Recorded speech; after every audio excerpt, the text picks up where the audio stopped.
ఓం శ్రీ మాత్రే నమః. ఇప్పుడు తెలియజేసే అంశము ఇమ్యూనిటీ పవర్ పెరగాలి అంటే రోగ నిరోధక శక్తి అనేటువంటిది కూడా ఎక్కువగా ఉండాలి నాన్న. మన ఎప్పుడైనా మొదటి నుంచి పెద్దవాళ్ళు ఇది బలము ఇది తినండి అని అంటే ఈ బలం వచ్చేటువంటివి పెద్దవాళ్ళు ఏవైతే సూచన చేస్తారో అవి తప్పించి మిగతావన్నీ కూడా తింటూ ఉంటారు. ఎక్కువ మందిని నేను గమనిస్తూనే ఉంటాను, వాళ్ళు కూడా వచ్చి చెప్తారు. అయితే చాలామంది కూడా ఈ విధంగా బలమైన ఆహారం తినమనంటే అంత పెద్ద ఇంట్రెస్ట్ అనేది చూపిస్తూ ఉంటారు.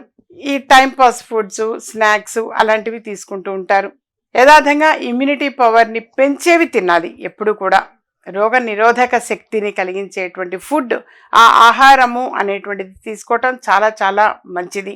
పెద్దవాళ్ళు చెప్తుంటే ఇది చాదస్తము అని అనుకుంటూ ఉంటారు, కానీ ప్రాక్టికల్గా వచ్చేసరికి కొంత బాధపడిన తర్వాత రియలైజేషన్ అనేది వస్తూ ఉంటుంది. అలా కాకుండా ముందు నుంచి కాస్త జాగ్రత్తగా మీరు ఇమ్యూనిటీ పవర్ పెంచుకోవడానికి ప్రయత్నం చేయండి. దానితో పాటుగా అంటే మీరు డాక్టర్ ట్రీట్మెంట్ అనేది తీసుకుంటూ ఉంటారు.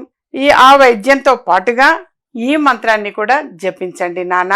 దీనివల్ల డెఫినెట్గా ఇమ్యూనిటీ పవర్ పెరుగుతుంది. ఓం నమో నారాయణాయ, ఓం నమో నారాయణాయ, ఓం నమో నారాయణాయ. ఈ మంత్రము అనేటువంటిది యథార్థంగా ఇమ్యూనిటీ పవర్ పెంచటానికి, జీర్ణశక్తిని పెంచటానికి సపోర్ట్ చేస్తుంది. చాలా చక్కగా సపోర్ట్ చేస్తుంది ఈ మంత్రము. అష్టాక్షరి మహామంత్రము అని అంటాము. యథార్థంగా ఇది అష్టాక్షరి మహామంత్రము. ఎటువంటి కష్టమైనా తీర్చేటువంటి మహామంత్రము.